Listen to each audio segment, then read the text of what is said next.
Proverbios 11:30 en su segunda parte. El que gana almas es sabio. ¿Quién quiere ser sabio en esta mañana? Levantad la mano. ¿No todos quieren ser sabios o los que ya lo son? El que gana almas es sabio. Y ganar almas es como guiar a alguien a entregar su vida a Cristo. Es otra forma de decirlo. Llevarle a ese punto de nacer de nuevo, o sea, conversión. No es una tarea fácil.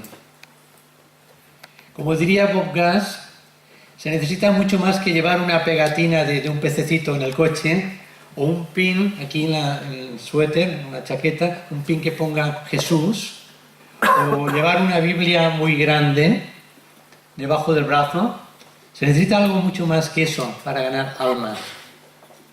¿Y cómo puedo ganar almas? Voy a usar dos palabras: evangelizando y testificando. Y ahora voy a explicar un poco la diferencia, porque son dos términos que solemos usar en nuestro ambiente, que a veces se confunden porque se entrelazan entre sí, a veces suceden simultáneamente, pero no son exactamente la misma cosa. ¿Qué es evangelizar? Evangelizar es predicar o dar a conocer la doctrina cristiana del Evangelio. Es anunciar la buena noticia del Evangelio de nuestro Señor Jesucristo. En concreto, es llevar la revelación cristiana a personas o culturas donde aún no han recibido el Evangelio. Ahora, testificar, ¿qué es? Todos sabéis lo que es ser testigo en un juicio, porque habéis tenido que serlo o porque lo habéis visto en alguna película, ¿eh? Un testigo es aquel que cuenta lo que ha visto, lo que ha oído o lo que ha experimentado. El testigo no predica, ni exhorta, ni explica versículos de la Biblia. El testigo dice lo que yo soy ahora, lo que fui antes de conocer al Señor y el cambio que se produjo en mi vida. Eso es testificar. Los testimonios cristianos son el fruto de la evangelización, es decir, como resultado del evangelismo, las personas llegan a conocer a Dios y esa experiencia es su testimonio personal. Testificar, por tanto, es explicar y declarar la fe desde la experiencia personal, la experiencia de uno mismo. Es ser testigo verbal de lo que Dios ha hecho y está haciendo en mi vida.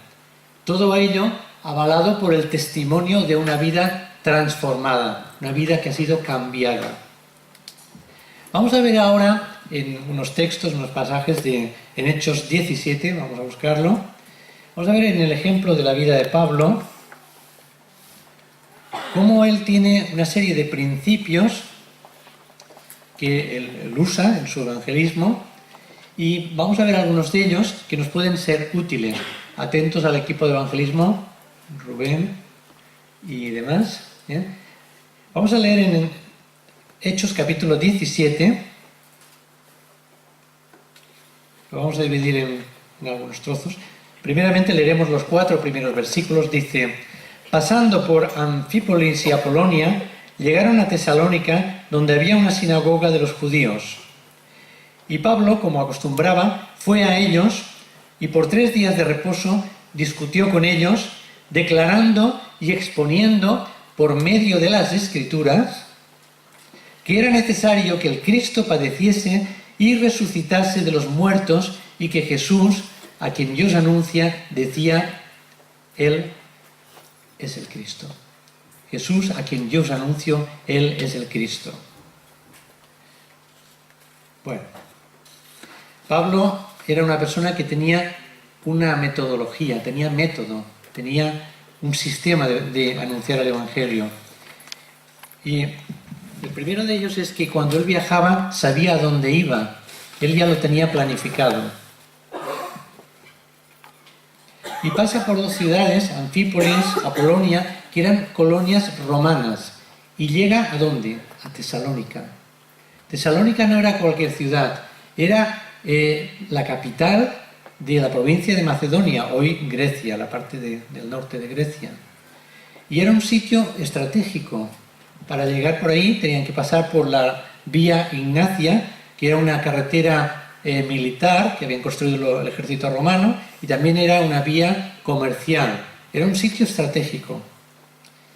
Era una ciudad importante, la más importante de toda la provincia de Macedonia. Y dice en la carta que más tarde escribió a los tesalonicenses que Pablo indica que desde allí, desde Tesalónica, se había propagado el Evangelio no solamente a Macedonia y a Acaya, que es la parte de abajo de Grecia, sino a todo lugar. Vamos a leer eso. Primera Tesalonicenses 1:8. En la nueva versión, en la nueva traducción viviente dice: y ahora la palabra del Señor está siendo anunciada partiendo de vosotros a gente de todas partes, aún más allá de Macedonia y Acaya. Pues a donde quiera que vamos, encontramos personas que nos hablan de la fe que vosotros tenéis en Dios. Por lo tanto, no hace falta que mencionemos esa fe. Daos cuenta que Pablo se goza de ver que desde esa iglesia que él fundó allí en Tesalónica, luego partió el Evangelio, se expandió, se promovió, se difundió a todas esas regiones. Y dice, yo voy por allí, intento predicar, y es que ya no hace falta, porque me dicen que ya son creyentes. No hace falta que mencionemos la fe. Qué interesante. Y todo porque él tuvo la estrategia de ir a una ciudad clave, un punto de paso. Así que Pablo planificaba sus esfuerzos evangelísticos. Punto número 1. Punto número 2. Pablo era metódico, tenía costumbres, tenía hábitos. Empezaba a ejercer su ministerio en las sinagogas. Siempre que iba a una ciudad, lo primero que hacía era ir a la sinagoga. Dice en Hechos 17, el 1 y el 2, llegaron a Tesalónica, 17, 1 y 2, llegaron a Tesalónica, donde había una sinagoga de los judíos, esto está en la segunda parte, y Pablo, como acostumbraba, fue a ellos. ¿A quién? A los judíos. Está hablando aquí de una sinagoga. ¿Qué era una sinagoga? Bueno, pues era el equivalente a nuestros lugares de reunión, las iglesias. Les llamamos iglesias, aunque sabemos que la iglesia no son las paredes, no es el edificio, sino que somos nosotros los que hemos creído, el conjunto de redimidos que ahí se reúnen. La sinagoga, su nombre proviene del griego y significa lugar de reunión. Es el edificio donde los creyentes judíos asisten para celebrar ceremonias religiosas, pero también es un centro de oración y también se usa como lugar de reunión para dialogar sobre la religión judía y para aprender más sobre ella, especialmente enseñar a los niños. Pues bien, en Tesalónica había una sinagoga y Lucas, que es el que está escribiendo el libro de los Hechos, nos da el detalle y dice que era sinagoga ¿de quién? De los judíos. Los judíos en este contexto no se refiere a todos los que eran el pueblo de Israel, los hebreos, se refiere concretamente a los dirigentes, a los líderes de los judíos. Y matiza eso porque veremos que Pablo se dirige a los líderes y a todos los demás que estaban allí, por supuesto. Él se va a esa sinagoga, lo primero de todo, a pesar de que en capítulos anteriores, en el capítulo 13 ya menciona que fue a Antioquía de Pisidia, no vamos a verlo ahora, pero de allí ya lo tiraron, ¿no? Su mensaje era tan claro que la gente se escandalizaba y a veces tenía que salir de una ciudad, pero por patas corriendo, y a otra ciudad, como ahora veremos. Así que, pero él no escarmentó. Él sabía muy claro el llamado que tenía de Dios y él seguía, iba a lo que el Señor le había llamado, a su llamamiento, como apóstol a los gentiles. Bueno, pues él tenía la costumbre de, llegaba a la ciudad, se iba primero de todo a predicar el Evangelio en la sinagoga y tenía el hábito de congregarse, como aquí dice. ¿Tenemos nosotros esa costumbre de reunirnos? El escritor de Hebreos nos dice en capítulo 10, Hebreos 10, 25, dice: no dejando de congregarnos como algunos tienen por costumbre. Pablo tenía la costumbre de congregarse y mi pregunta es en esta mañana, ¿tienes tú también? ¿Tengo yo esa costumbre? ¿Tenemos la costumbre de congregarnos? ¿O somos de los que venimos un mes, luego desaparecemos, al cabo de 3 meses volvemos a aparecer por aquí, como si no hubiera pasado nada, hemos estado, a saber dónde hemos estado, y bueno, y no se nos cae la cara de vergüenza, pero bueno. No dejando de congregarnos como algunos tienen por costumbre. Los que dejan de congregarse es que no tienen las ideas claras, no saben muy bien en quién han creído, porque el que ha creído sabe que tiene que congregarse. porque es así como se edifica el cuerpo de Cristo. En 2 de Timoteo 1:11 está diciendo aquí Pablo que yo fui constituido predicador, apóstol y maestro. ¿De quién? De los gentiles. De los gentiles. De los gentiles. Pero él no desaprovechaba ninguna oportunidad que le salía, ninguna ocasión, para presentar también el Evangelio a los judíos. En definitiva, él era judío, era su pueblo. Porque Pablo, antes se llamaba Saulo, Saulo de Tarso. Nació en Tarso, que era una ciudad romana, era una colonia que estaban dominando los romanos, pero él era judío, era hebreo de hebreos. Él era de la tribu de Benjamín, aunque tenía nacionalidad romana, era hebreo de hebreos y además era, como en su religión, practicaba el fariseísmo, o sea, dentro de la religión del judaísmo, era de la rama de los fariseos, que eran los más estrictos. Por eso le dio por perseguir a cristianos. Antes de entender el Evangelio, pensaba que hacía un bien a la obra, pues persiguiendo a los cristianos. Y luego fue al revés, el Señor le tocó cuando se cayó al suelo y luego lo perseguían a él, fue al revés. En Gálatas 3:28 dice: ya no hay judío ni griego, no hay esclavo ni libre, no hay varón ni mujer. Y aquí añado yo: no hay argentino, ni español, ni boliviano, ni colombiano. Amén. Porque todos vosotros sois uno en Jesús. Ahora os pido que repitamos todos en voz alta, todos juntos. Todos vosotros sois uno en Cristo Jesús. A la 1, a la 2 y a la 3. Todos vosotros sois uno en Cristo Jesús. Vamos a repetirlo otra vez, pero mirando al que tienes a tu lado. Todos vosotros sois uno en Cristo Jesús. Bien, ¿se han caído ya los prejuicios? Hechos 17:2 dice: y por 3 sábados discutió con ellos, con los líderes judíos. La palabra discutir aquí en España tiene una connotación así negativa, ¿no? Como casi es el previo de llegar a las manos, ¿no? Discutir. Pero aquí en el contexto de este pasaje lo que está diciendo es que estaba conversando con ellos, estaba dialogando, y ahora me pongo al lado vuestro, estaba platicando, estaba hablando con ellos. ¿Y cómo lo hacía? Con la palabra del Señor, ahora lo vemos. Bueno, y eso lo hizo por 3 sábados seguidos. Es decir, que en un mes más o menos llevó a cabo toda la obra que quería hacer en ese lugar, en Tesalónica. Su obra misionera la cumplió en un mes. Fijaos si fue eficaz.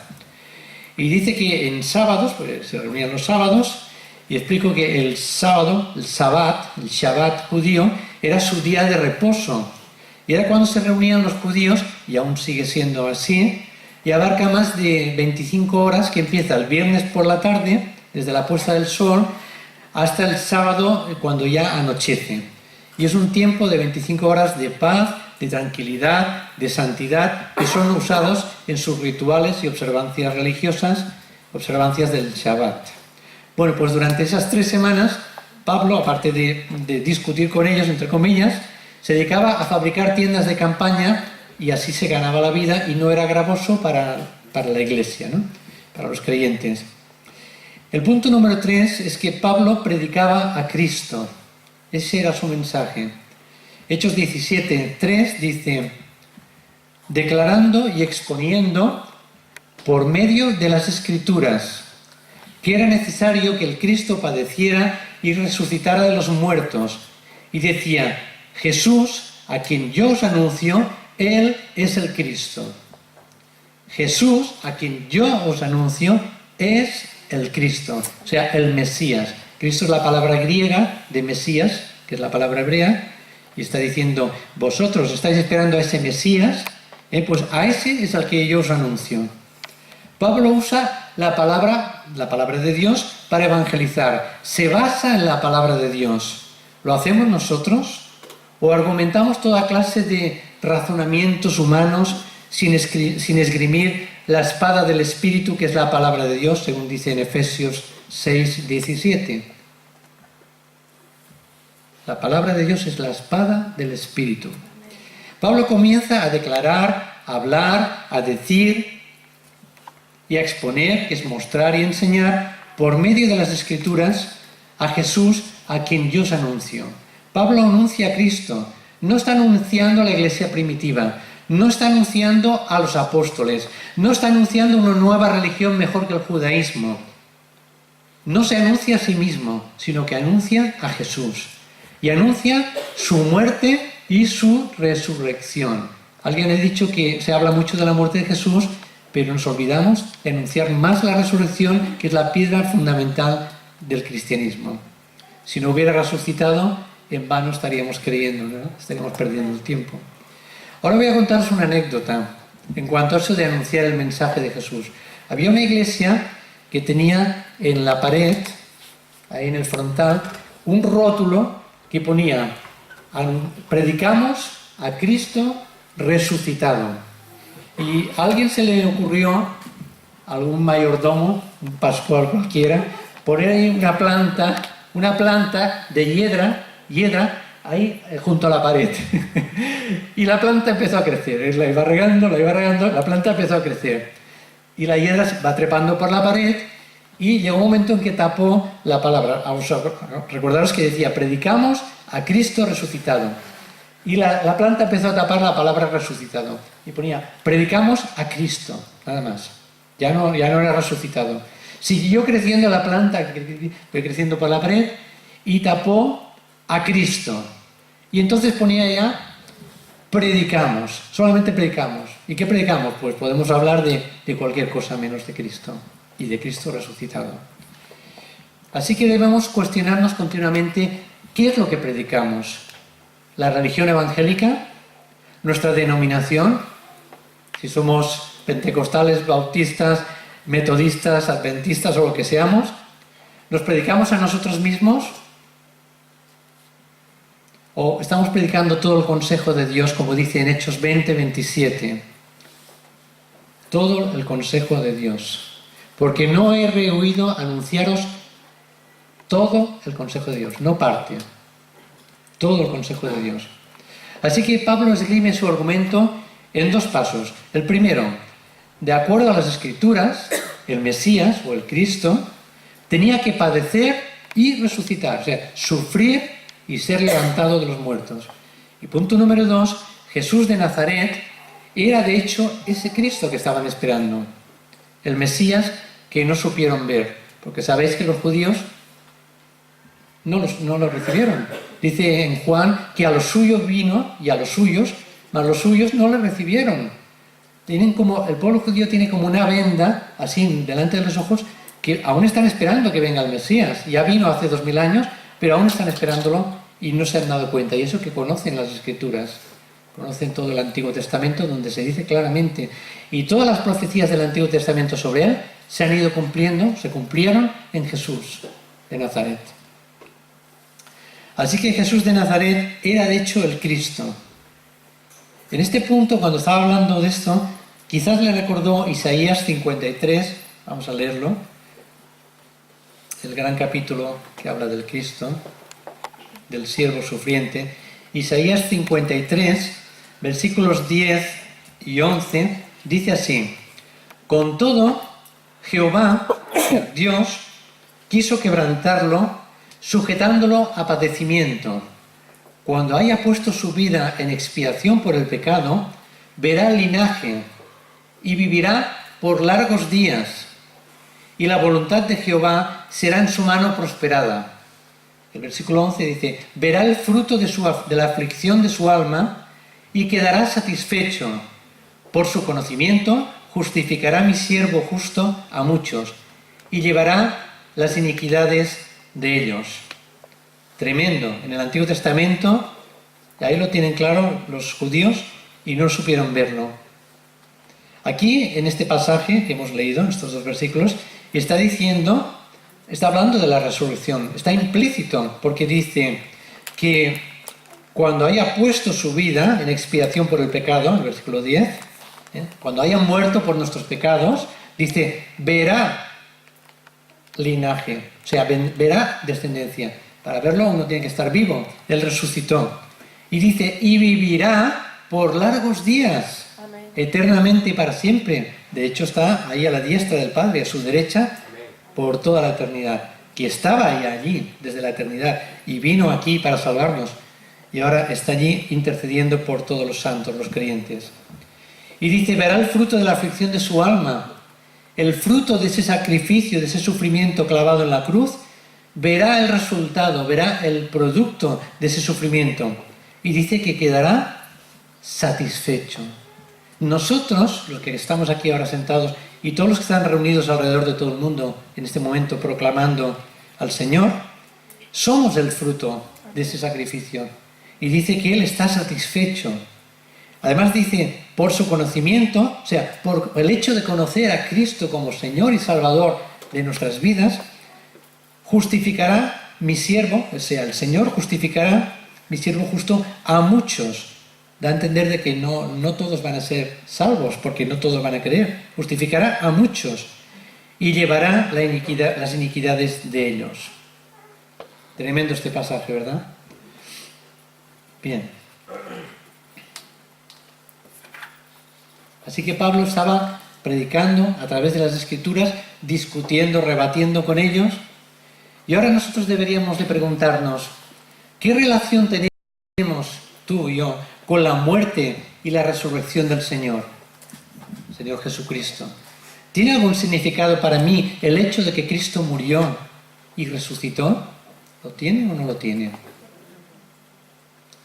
¿Tienes tú una relación hoy con este Cristo viviente? Pregunto a todos, ¿eh? ¿De qué manera ha afectado todo esto a tu vida? Esa relación. Y en esta mañana quisiera hacer, pues como he dicho, como me quitaron la muela al juicio, puedo decir alguna barbaridad. Yo sé que hay personas aquí que están aquí presentes, pero no son del cuerpo de Cristo. No son, porque todavía no han recibido a Jesús como su Señor y Salvador. Y algunos están jugueteando con el Señor y diciendo, bueno, pues ya pronto voy a tomar esa decisión, ya sí, espérate que pase ahora los fríos del invierno, ya luego la primavera, y van dejándolo pasar, y van jugueteando con el Señor, y el Señor va dándoles oportunidades, y el Señor les va diciendo, toma ya la decisión, defínete ya de una vez por todas. Y van jugueteando, sí, poniendo el pie, como que cruzo la línea, pero que no la cruzo, que la cruzo, pero no la cruzo, y están jugando con el Señor. Y el Señor dice, he aquí, ahora es día de salvación, ahora, hoy. Porque no sabemos, te puede dar un ictus o un infarto antes de salir de aquí o durante la tarde de hoy domingo. No sabemos el momento en que el Señor nos llama a su presencia. Tenemos una fecha de caducidad y parece que la tenemos por aquí arriba en la coronilla, como no la podemos ver, pues no sabemos. Pero el Señor te está llamando hoy, a través de su palabra. Yo creo que la palabra se está predicando con claridad. Cristo ha venido para salvarte y tú no debes de demorarlo más. Sigo con el texto. Luego igual la remeto otra vez, pero de momento voy calentando motores.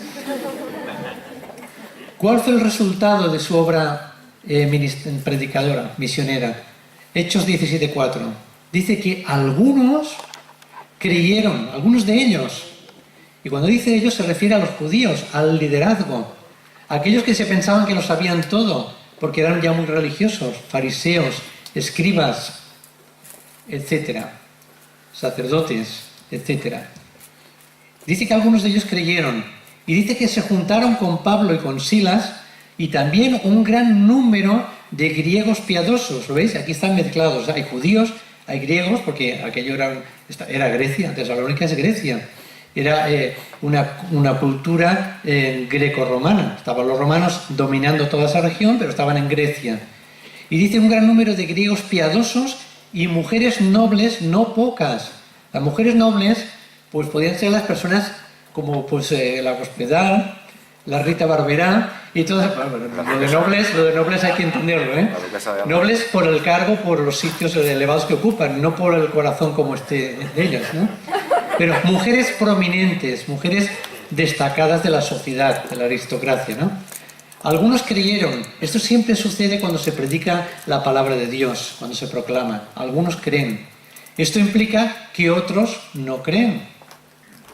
La minoría cree, mientras que la mayoría no suele creer. Y vuelvo a atacar. ¿Y tú en qué grupo estás? ¿En qué grupo estás? ¿En los que creen? ¿En los que no creen? ¿Cómo te definirías? Pero los más influyentes de la comunidad judía, ¿qué pasó? Que se pusieron celosos por el éxito de Pablo. ¿Qué pasó? Que la sinagoga empezó a vaciarse y dice que se juntaban con Pablo y Silas y todo su equipo. Y los religiosos decían, uy, uy, que estamos perdiendo aquí la clientela, que se nos van los feligreses.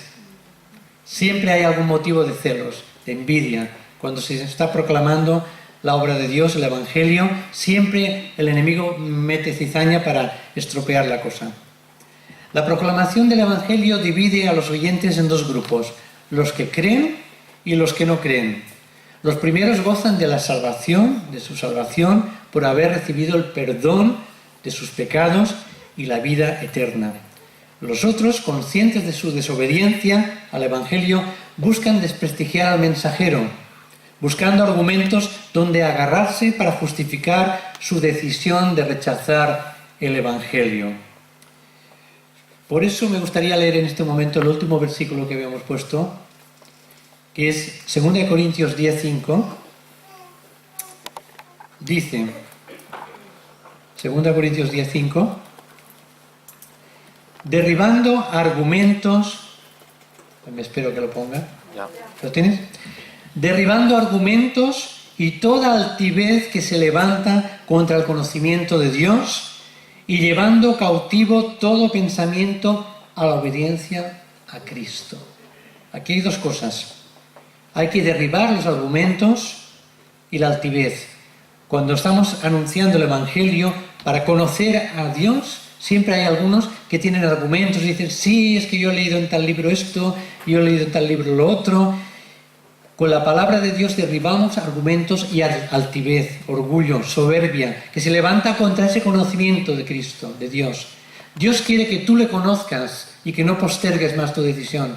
Pero el enemigo te trae a tu mente argumentos. Sí, pero es que la Biblia la escribieron los hombres, a saber, en esos 2000 años hay tantas versiones y tantas... ¿Sabéis que el 99,99% de lo que es la escritura, los textos básicos son fidedignos? 99,99%. Puede haber alguna coma, algún punto que se haya ido, pero está todo fidedigno. Y hay más de 5.000 documentos respecto del Antiguo y del Nuevo Testamento. Vamos, que es más fiable que la Guerra de las Galias que escribió Julio César. Si no crees en ello, tampoco deberías de creer en los libros de historia. Y tantos millones de creyentes a lo largo de tantas generaciones han creído. ¿Qué pasa? ¿Que todos son tontos? ¿Que son cortos de miras? Y la experiencia, no, es que eso es algo subjetivo, es que se imaginan, es que levitan, es que se emocionan. A mí me dijo un tío mío cuando me convertí, ya se te pasará, porque yo era un adolescente, ya se te pasará. Pues la verdad es que aún no se me ha pasado, ya tengo casi 61 años, la tontería no se me ha pasado todavía. Muy bueno. Si se le puede llamar así en plan de broma, ¿no? Al contrario, cada día me he ido afirmando más y más. Y cuanto más mayor te haces, te ves más lejos de esta tierra y más cerca de tu casa eterna. Entonces te vas planteando la vida ya de otra manera. Y más te afirmas y más cuando experimentas la gracia de Dios en tu vida. Os voy a contar una cosa que no pensaba contar, pero la voy a contar. Hace 20 años, el Señor quiso llevarse a su presencia a nuestro único hijo, Miguel. Y fue en estas fechas, en diciembre, por eso que las Navidades no nos gustan mucho las Navidades, porque murió una semana antes del día de Navidad. Un bebé de 14 meses, el único que hemos tenido. Y habíamos estado acunándolo así toda la noche, meciéndole porque lloraba, tenía problemas de corazón. De hecho, lo operaron de corazón, un corazón que sería del tamaño de una ciruela, porque un bebé con 8 meses cuando lo operaron. Y bueno, un día, 17 de diciembre, acunándolo tal, lo dejamos ya en la cuna, y por la mañana me levanto a las 7 porque tenía que ir al trabajo, y como era en diciembre, hacía mucho frío, claro, hace frío, pues uno se preocupa de taparlo porque se ha destapado. Y estaba frío, totalmente frío. enseguida empecé con la reanimación, eso pues ya sabéis, ¿no? El boca a boca, con 2 deditos, porque al ser pequeño. Marina llama a una ambulancia urgente, enseguida. Había para darse de cabeza contra las paredes, de desesperación. El único hijo. Yo pensaba, Señor, Abraham, el único hijo, y en el momento que iba a clavar la puñalada, dijiste, no, detente. Y se salvó Isaac. Y yo le reproché al Señor, pero Señor, no has permitido, no se ha salvado. Vino la ambulancia, el SAMU, le hicieron 40 minutos la reanimación, lo llevaron al hospital clínico y demás, nosotros detrás con nuestro coche, pero deciros que la paz que tuvimos delante de Dios en ese momento, la gracia que el Espíritu de Dios nos ministró en ese momento, fue la experiencia más fuerte que hemos tenido en toda nuestra vida. Saber que en un momento de desesperación podías empezar a gritar a las 7 de la mañana y despertar a los vecinos, chillar, tirarte de los pelos, lo que fuera. Y la gracia de Dios y su paz sobre nuestra vida como nunca antes hemos sentido. Ese es el Dios en quien yo creo, en quien creemos. Un Dios que está a tu lado cuando tú le buscas, cuando le necesitas. Un Dios que sabe el porqué de todas las cosas y a veces no entendemos cosas, ¿no?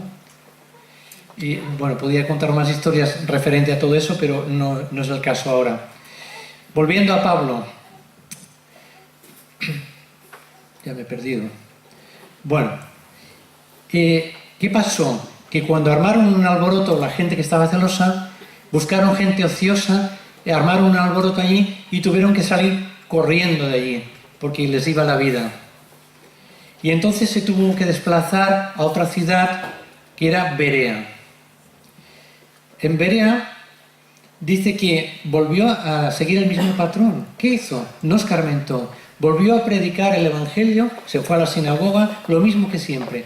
Pero dice que allí eran más nobles. Y dice que estuvieron escudriñando la Escritura de Hechos 17, 11. Dice, estuvieron escudriñando cada día las Escrituras para verificar si estas cosas eran así. Y como había sucedido en Tesalónica, la palabra sembrada dio fruto nuevamente. Dio fruto.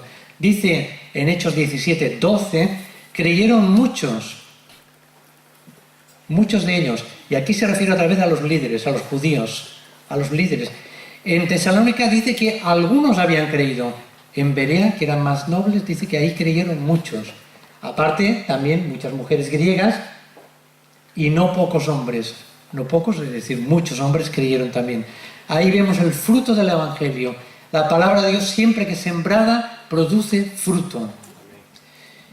En conclusión, bueno, allí resulta que los de Tesalónica, los celosos, dijeron, está predicando en Berea, vamos a ir a armarla también, que seguimos celosos.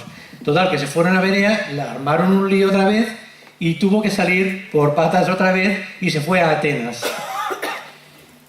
Y Pablo tenía un equipo de colaboradores. Dice que lo acompañaban, dice que inmediatamente, hay una palabra clave ahí, inmediatamente, versículo 10, Hechos 17, 10, los hermanos enviaron de noche a Pablo y a Silas hasta Berea, bueno, esto fue antes de esto, y luego en el versículo 14 dice, entonces los hermanos hicieron que Pablo saliera inmediatamente en dirección al mar, etc., y eso era ya para ir a Atenas. Así que en conclusión, Pablo tenía estrategia, planificaba.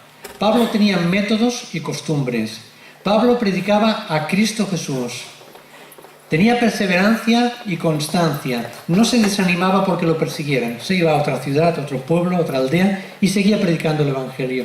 De hecho, él pudo decir en otra parte, todo lo llenado de la palabra del Señor. Sea el Asia Menor, sea la parte de Macedonia, que es Grecia, y sea Italia, Roma, ahí también fue predicado el Evangelio. Y la tradición dice que llegó hasta España. No sabemos con seguridad. España se menciona en el Nuevo Testamento, lo dice. No menciona Colombia ni Bolivia, menciona España,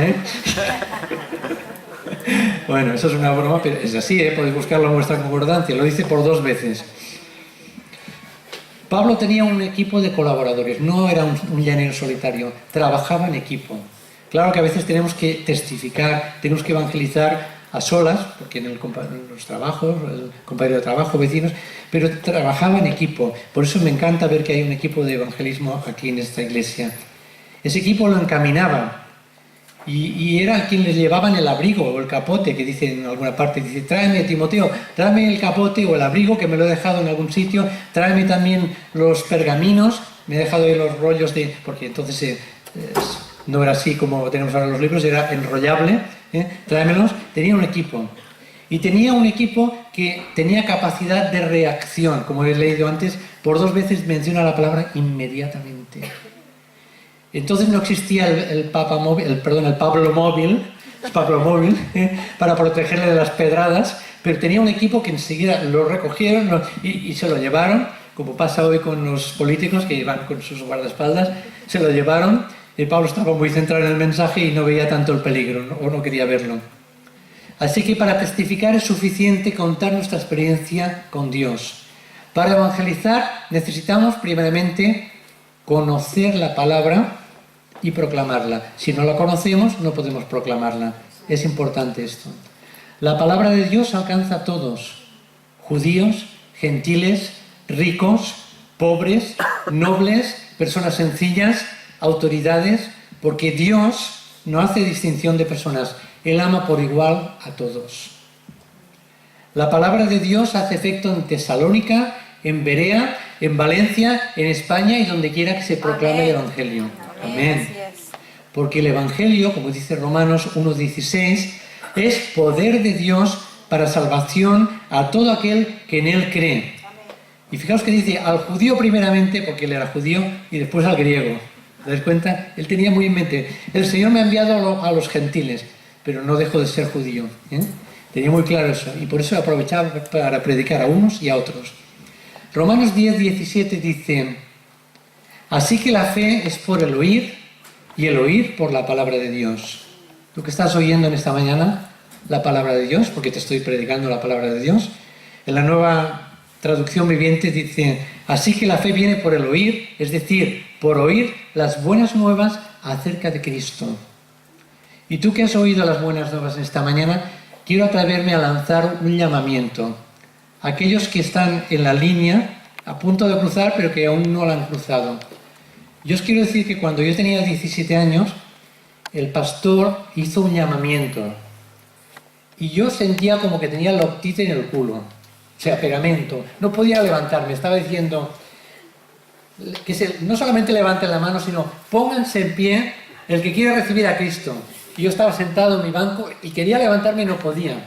Pero de repente, alguna fuerza misteriosa, el Espíritu Santo me dijo, levántate, Tony, no seas un cobarde.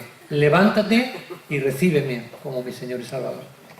Y quiero hacer un llamamiento, quiero pedir a la iglesia que se pongan todos en pie, así no se van a notar tanto si levantan.